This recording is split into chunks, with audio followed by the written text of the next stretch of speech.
Les hommes ont tendance à dire, qu'est-ce qui se passe dans ta vie? C'est peut-être une malédiction, c'est peut-être un mauvais sort. Je dis à quelqu'un, ce n'est pas un mauvais sort, ce n'est pas une malédiction, c'est l'Éternel qui est derrière l'affaire.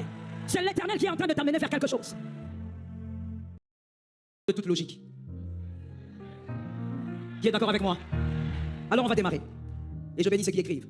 Lorsque le divin s'invite chez l'humain, il faudrait que Genèse 2:21 s'accomplisse. Lorsque le divin s'invite chez l'humain, il faudrait que Genèse 2:21 s'accomplisse. Il est écrit, alors l'Éternel fit tomber un profond sommeil sur l'homme qui s'endormit. Il prit une de ses côtes et renferma la chair à sa place. Lorsque le divin s'invite chez l'humain, il faudrait que la logique de l'homme, de l'être humain, s'endorme. Vous avez compris l'écriture, n'est-ce pas? Cette écriture parle de l'homme qui dort parce que Dieu veut créer la femme. C'est la logique de Dieu. Sortir un être d'un être. Sortir la femme d'un homme. Mais pour que ça arrive, il faudrait que la logique de l'homme dorme. Si la logique de l'homme ne dort pas, la distinction divine ne peut arriver. Ici, il ne s'agit pas de la distinction simplement, mais il s'agit d'une distinction divine, d'une distinction à la manière de Dieu. Donc, lorsque les choses à la manière de Dieu doivent se faire, ces choses arrivent en dehors des normes humaines. Lorsque Dieu dit qu'il va te distinguer divinement cette année, il est en train de dire qu'il va bousculer la logique des hommes dans ta vie. Quelqu'un n'a pas compris. Quand Dieu dit qu'il va te distinguer cette année, ça veut dire que Dieu va créer un grand désordre dans la logique humaine. Tant que la logique humaine n'est pas dans un désordre, Dieu n'a pas encore commencé d'agir. Dieu commence à agir lorsque ta logique est embrouillée. Rapaïch. Voilà pourquoi Dieu préfère que tu dormes. Parce que quand tu dors, tu ne poses pas des questions. Est-ce que quelqu'un m'entend? Adam n'a jamais demandé à Dieu d'où elle vient cette femme ici. Il n'a pas posé des questions parce qu'il dormait quand on la créait. Lorsque Dieu veut te distinguer, on dit divinement. Que Dieu bénisse encore l'apôtre Mohamed. Parce que c'est divinement, ce n'est pas humainement.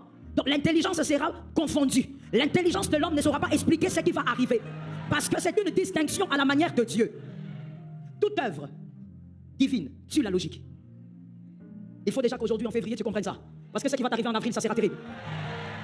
Toute œuvre divine tue la logique humaine. Voilà pourquoi je vais avec un lecteur de la Bible dire ceci. Sarah n'a jamais attendu Isaac. Abraham n'a jamais attendu Isaac. C'est Isaac qui attendait Sarah. Can I talk to somebody? Abraham n'a jamais attendu Isaac. Abraham attendait un enfant. Oui, parce que dans tous les couples, quand ils se marient, ils attendent un bébé. Sarah aussi attendait un bébé. Mais seulement Isaac n'est pas un bébé. On va aller doucement. Ismaël, c'est la logique de l'homme. C'est Ismaël. Ismaël vient parce que deux parents veulent avoir un enfant. Mais Isaac n'est pas la logique des hommes. Isaac, il est la distinction divine. Alors la distinction divine n'arrive pas quand vous voulez. La distinction divine attend l'impossibilité. C'est pourquoi je disais Isaac attendait Sarah. Attendait quoi? Puisque la distinction divine qui est Isaac doit arriver seulement lorsqu'il y a l'impossibilité, lorsque la logique ne sait plus s'exprimer. Donc Isaac attendait que la matrice de Sarah ne soit pas capable de porter un enfant. Donc Isaac attend Sarah et non Sarah qui attend Isaac.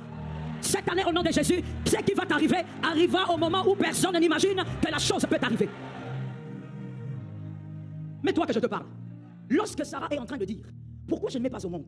Non, si tu veux qu'Ismaël arrive, vous n'avez pas remarqué dans les Écritures que lorsque Sarah voulait que son mari ait un enfant, elle a pris Agar. Ismaël est venu. Ismaël, c'est la logique des hommes. Ismaël vient quand vous voulez. Ismaël se manifeste quand vous désirez. Mais Isaac, lui, il arrive pour créer une distinction inoubliable. Et donc, Isaac attend la ménopause. Can I talk? Can I talk? J'ai besoin de quelqu'un de service d'accueil ou bien quelqu'un pour m'aider. Merci beaucoup, merci beaucoup. Tenez-vous simplement là-bas, s'il vous plaît. Me regardant en face. Là-bas, c'est Isaac. Et ici, c'est Sarah. Pendant que Sarah vieillit, elle se dit, je suis en train d'aller vers la mort, je n'aurai pas d'enfant. Alors que, comme Isaac, c'est la distinction divine, selon Dieu. Plus elle vieillit, plus elle s'avance vers Isaac. Plus elle vieillit, plus elle s'approche d'Isaac. Et donc je veux dire à quelqu'un, lorsque les hommes regardent, ils pensent que la chose s'est arrêtée. La chose n'arrivera pas. Selon les hommes, ça n'arrivera pas. Mais selon Dieu, c'est le meilleur moment pour que la chose arrive. Merci mon frère. La distinction divine n'a rien à voir avec la logique humaine. Je disais tout à l'heure que tout ce qui est divin est très différent de ce qui est humain. Je te parle un tout petit peu de l'amour et puis je vais passer, d'accord? Regardez par exemple avec l'amour. Ici, si je pose la question, qui a déjà aimé? Tout le monde a déjà aimé. Qui est dans une histoire d'amour? La plupart d'entre nous. Mais voici, l'amour humain se prépare à ne pas être blessé. Ça, c'est l'amour humain. Mais tant qu'on prend le même amour, on met du divin, ça change de forme et ça sort de la logique. L'amour divin est préparé à pardonner les blessures. L'amour divin est préparé à pardonner l'offenseur. L'amour humain se prépare à ne pas être blessé. L'amour humain aime être aimé en retour. Ça, c'est l'amour humain. L'amour humain, quand il se donne, il attend le retour. Mais l'amour divin confond la logique. Voilà pourquoi si tu es un vrai enfant de Dieu, on ne peut pas comprendre ton cœur. Certains vont considérer que tu es naïf, alors que c'est l'amour divin qui ne s'explique pas logiquement. L'amour divin n'a pas besoin de retour pour aimer. Parce que l'amour divin a une mission.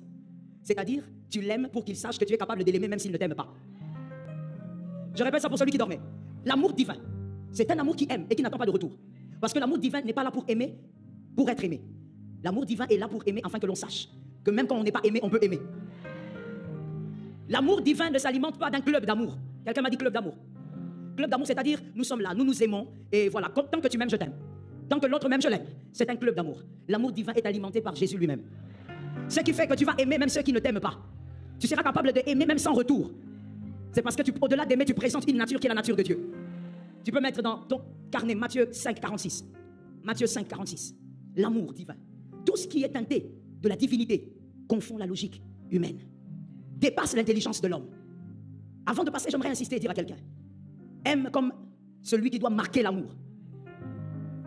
Aime comme celui qui peut démontrer que tu aimes au-delà de l'amour humain. Aime afin que celui-là sache que tu es différent de lui. Je parle à quelqu'un. Je parle à quelqu'un qui a été offensé, qui a été blessé. Je parle à quelqu'un qui a été trahi. Aime pour démontrer que le Dieu que tu as t'a donné une autre nature. Ce qui est divin dépasse toute intelligence. Lorsque Dieu veut te distinguer divinement, il y a deux choses qu'il crée que j'ai relevées. La première, Dieu te distinguera cette année divinement. Je dis aussi amen à ta place. Mais voici la première chose. Une disparition avant toute apparition. Dieu est prêt à ça? Une disparition avant toute apparition. Dieu ne distingue pas celui qu'il n'a pas fait disparaître pendant un temps. C'est la logique divine, ce n'est pas la logique des hommes. Dieu ne laisse personne briller sans l'avoir fait mourir avant. La logique des dieux est qu'il te distingue, mais avant ça, il va d'abord te retirer. Ruth 1,5. Ruth 1,5. Il y a là Malchon et Kilijon qui meurent. Naomi reste privée de ses deux fils et de son mari. Mais tout ça à cause d'une seule personne. Tout ça parce qu'il y a quelqu'un là qui doit vivre une distinction particulière. Mais on ne peut pas la distinguer si on ne la prive pas de certaines choses. On ne peut pas la distinguer si on ne la fait pas d'abord disparaître. Je dis à quelqu'un, la disparition n'est pas un problème. La disparition est la prophétie d'une autre apparition. Est-ce que quelqu'un m'entend bien? Lorsque Dieu veut te distinguer divinement, à un moment donné, il va s'organiser pour qu'on ait l'impression que tu n'es pas là. Pour qu'on ait l'impression que tu n'es pas en avant.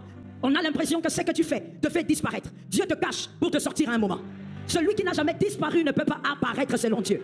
Je dis à une âme qui m'entend quelque part, ce que tu es en train de vivre n'est que la préparation de ton apparition très bientôt. Cette année, Dieu va te placer quelque part parce qu'il t'a fait d'abord disparaître. Listen to me. Comment voulez-vous, parce que je sens que vous avez compris, comment voulez-vous que Ruth vive avec Boaz tout en étant avec Kilijon? Vous savez, il y a certaines choses des fois que vous demandez à Dieu. Même Dieu est étonné. Dieu te regarde, la chose que tu lui demandes, lui-même il est dépassé. Tu lui demandes Boaz, mais tu as Kilijon à tes côtés.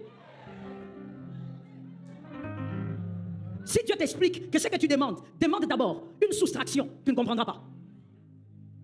Ce que tu veux avoir, demande que le Seigneur crée une soustraction et ensuite il va créer une multiplication. Donne-moi un amen, je te parle. Lorsque Boaz, Marakia, lorsque Boaz est en train de faire sa vie là-bas, Dieu est en train de préparer quelqu'un qui s'appelle Ruth. Mais cette préparation passe par la mort de son mari. La mort de son mari sans enfant. Est-ce que je peux parler? Est-ce que vous êtes sûr que je peux parler? Voilà pourquoi des fois quand tu vis avec Dieu en tant qu'enfant de Dieu, lorsque Dieu te prive de certaines choses, ne sois pas pressé de pleurer. Certaines privations sont des grâces qui vont te propulser. Ça tombe sur toi au nom de Jésus. Ça te localise là où tu es. Je répète, certaines privations, c'est pour te propulser vers des choses glorieuses. Si Dieu avait seulement permis la mort du mari de Naomi, Naomi serait restée à Moab. À cause de qui? Kilijon et Malchon. Dieu connaissant les cœurs de cette femme, il tue Kilijon, Malchon. Les trois femmes se retrouvent seules. Mais parmi les trois, il y a une seule qui doit vivre la distinction. Et je crois que ce matin, il y a quelqu'un à qui Dieu a privé des choses qui va entrer dans sa saison de distinction. Lorsque Dieu t'arrache Kilijon, les hommes, la logique des hommes, quelqu'un m'a dit la logique des hommes. Les hommes ont tendance à dire, qu'est-ce qui se passe dans ta vie? C'est peut-être une malédiction, c'est peut-être un mauvais sort. Je dis à quelqu'un, ce n'est pas un mauvais sort, ce n'est pas une malédiction, c'est l'Éternel qui est derrière l'affaire. C'est l'Éternel qui est en train de t'amener vers quelque chose. Avec Dieu, dans la distinction divine. On n'a pas dit ici, l'apôtre n'a pas dit distinction, il a dit distinction divine. À la manière de Dieu. Dieu ne te distingue pas sans te faire d'abord disparaître. Si tu es Jephthé, si c'est toi Jephthé, Dieu te fera disparaître. Si c'est toi le chef de tes frères, Dieu te fera disparaître. Jephthé doit régner, mais il ne doit pas régner sans disparaître. Parce que tout celui qui disparaît et que Dieu distingue, n'oubliera pas qu'il a créé la distinction. Donne-moi un amen. Donne-moi un amen normal. Si tu arrives à être chef par toi-même, je suis en train de parler de chefté, si tu arrives à être chef par ton intelligence, par ta force, par tes compétences, sans que tes frères ne te chassent, sans que ta tribu, ton peuple ne te chasse, tu diras, c'est moi. C'est parce que je suis tridoc. C'est parce que je suis docteur en informatique.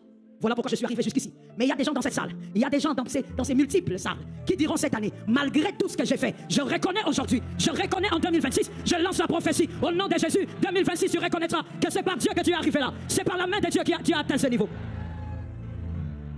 Localise-moi un frère, dis-lui. Dis à un frère, ne m'intimide pas. Non, il ne faut pas avoir pitié, il ne faut pas avoir peur de lui, c'est ton frère. Dis-lui, ne m'intimide pas. Ce qui t'arrive, ce n'est pas la malédiction familiale, ce n'est pas la sorcellerie, ce ne sont pas les mauvais sorts. L'Éternel est en train de te cacher pour te faire apparaître. Donne-moi la main. L'Éternel te cache. Tout ce qui coûte cher, Dieu commence sa naissance en le cachant. Tout ce qui coûte cher, constate tel que tu es. Je ne suis pas médecin, mais on n'a pas besoin d'être médecin pour comprendre ça. Ton cœur, il est où? Ton estomac est où? C'est seulement tes mains que tu vois. Les choses que tu peux nettoyer, les choses que tu peux laver. Alors je dis à une âme, Dieu va te distinguer, mais là, sa logique. Lorsque Dieu te cache, il est en train de te préparer. Lorsque tu veux apparaître, lorsque tu veux briller, lorsque tu veux être distingué divinement, parle-moi de ta disparition, je te raconterai ton apparition. Je te raconterai ton apparition. Plusieurs veulent apparaître aujourd'hui, mon frère. Ils sont nombreux, surtout les jeunes. Ils veulent tous apparaître. Ils veulent tous briller. Ils veulent briller aujourd'hui avec la brillance de ceux qui ont fait 30 ans, 40 ans, dans un certain domaine. Ce genre de brillance-là, j'appelle ça la brillance abélique. Dis avec moi abélique. La brillance d'Abel. Abel veut dire vapeur.